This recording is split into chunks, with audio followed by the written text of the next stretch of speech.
ধরো এই লড়াই লড়তে লড়তে মরে যাবোটাও ঠিক আছে, কিন্তু বিক্রি হবো না, এটাই আমার নীতি। আমার মা খুব কষ্ট দুঃখ করে আমাকে মানুষ করেছে, কিন্তু এই এই জিনিসটা আমার ভিতরে নেই আর হবেও না।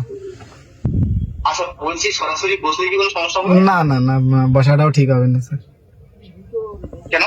যখন আমি বিক্রি হব না তখন বসে কি লাভ? না, বিক্রির কোনো প্রসঙ্গই নেই ভাই। না না না। আসসালামু আলাইকুম। আজকের এই ভিডিওটা আমার বানাতে হচ্ছে একেবারেই কিন্তু খুবই দুঃখের সঙ্গে। আমি বলে বোঝাতে পারবো না যে কিসের জন্য এত কিছু। তো যাই হোক, আজকে আমাদের কারিমুল ভাইকে কিন্তু দল থেকে বহিষ্কার করা হয়েছে 6 মাসের জন্য।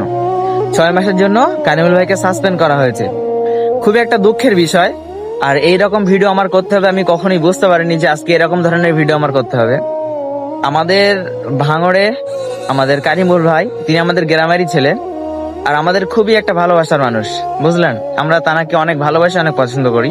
আর কারিমুল ভাইয়ের নামে কিন্তু বিভিন্ন ধরনের অভিযোগ দেওয়া হচ্ছে, বুঝলেন, বিভিন্ন ধরনের দুর্নীতির অভিযোগ দেওয়া হচ্ছে। কিন্তু আসলেই যেটা আমি মনে করছি, কারিমুল ভাইকে কিন্তু একেবারেই কিন্তু একটা ফাঁসানোর অতি চক্রান্ত। কিন্তু দুর্নীতির অভিযোগ আসলে কারিমুল ভাই, আমি যতটুকু চিনি এবং যতটুকু কারিমুল ভাইয়ের কাছে থেকে বুঝেছি, কারিমুল ভাই এই 2-10 হাজার টাকায় মানে ছুঁচো মেরে হাত গন্ধ করবে এরকম ধরনের ছেলে কারিমুল ভাই না। কারিমুল ভাইকে কিন্তু 5 কোটি টাকার অফার করেছিল, কিন্তু কারিমুল ভাই সেখান থেকে সেটাকে প্রত্যাখ্যান করেছিলেন যে ওইরকম টাকা আমার দরকার নেই। আমি কারিমুল ইসলাম, আমি শিরডাড়া বিক্রি করি না, আমি শিরডাড়া সোজা করেই থাকি, আমাকে কেনার মতন এই পশ্চিম বাংলায় কেউ নেই। তাহলে আপনারা বলেন, কারিমুল ভাইয়ের সঙ্গে যারা চলেছেন তারাই জানে যে কারিমুল ভাই কেমন ছেলে। সত্যি বলতে কারিমুল ভাই খুবই একটা ভালো মানুষ, আমাদের গ্রামের ছেলে তো। কারিমুল ভাই যে আমাদের গ্রামের ছেলে বলে আমরা বেশি প্রশংসা করছি এরকম কিছু নয়। যে ব্যক্তি কারিমুল ভাইয়ের সঙ্গে চলেছে, উঠেছে, বসেছে, তারাই শুধুমাত্র জানে যে কারিমুল ভাই কিরকম ধরনের মানুষ, বুঝলেন।